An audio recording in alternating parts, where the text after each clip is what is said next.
But I'm sure that over the time that you've been doing this, you've kind of come up with some sort of system that helps you organize all that. Because if you were just constantly, chaotically following the next great marketing method, I don't think you would be as successful as you are. Am I right? Yeah. Yeah. And there's all sorts of ways to attack this, but one way that occurred to me that I could share with your audience, maybe I'll just introduce it here and we can dive in the next section or whatever into more of the nitty gritty. But it's really it's all comes down to productivity and getting things done, you know. And so I found out that you really have to separate and be clear about three different types of things that you're using, you're working on. And one is action steps. The next one is your goals, and then it's your overall mission. And that sounds simplistic, but when you really dive into them, there's distinct differences between the Hmm. three and how they all work together. And do you come up with them in that order? Well, actually, most people I think start with the action steps. I think they just get busy doing stuff, you know, and that's like the day-to-day tasks that you do, Right.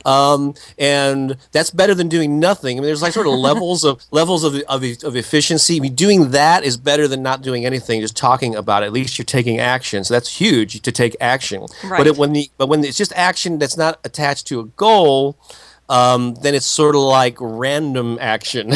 You know, Exactly. and you find yourself spinning your wheels, and then this whole mission thing is actually above the goal. So you want me to go into more of that now? Or again, when your actions are attached to goals, you have it's a much more focused a approach, and so yeah, it does help to have the goals first, and then the actions lead you to it. So a goal is specific and measurable. I mean, I'm not all sold on the whole SMART goal thing overall, but yeah, it does help when your goals are specific and measurable. And then if you know what your target is, if you know you want to, whether it's sell 200 books next month or it's add 200 new friends to my Facebook page or whatever that goal is specific and measurable. That Hmm. way you know if you've either reached it or you've fallen short or if you've gone beyond it.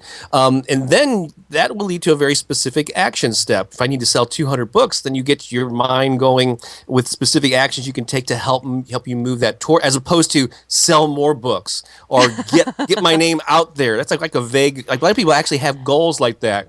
My goal this month is to get myself out there. What Well, is that? that's stepping outside your front door. Yeah, or sell a boatload of books. Okay, well, how many is a boatload, And and how big how? is the boat? Yeah.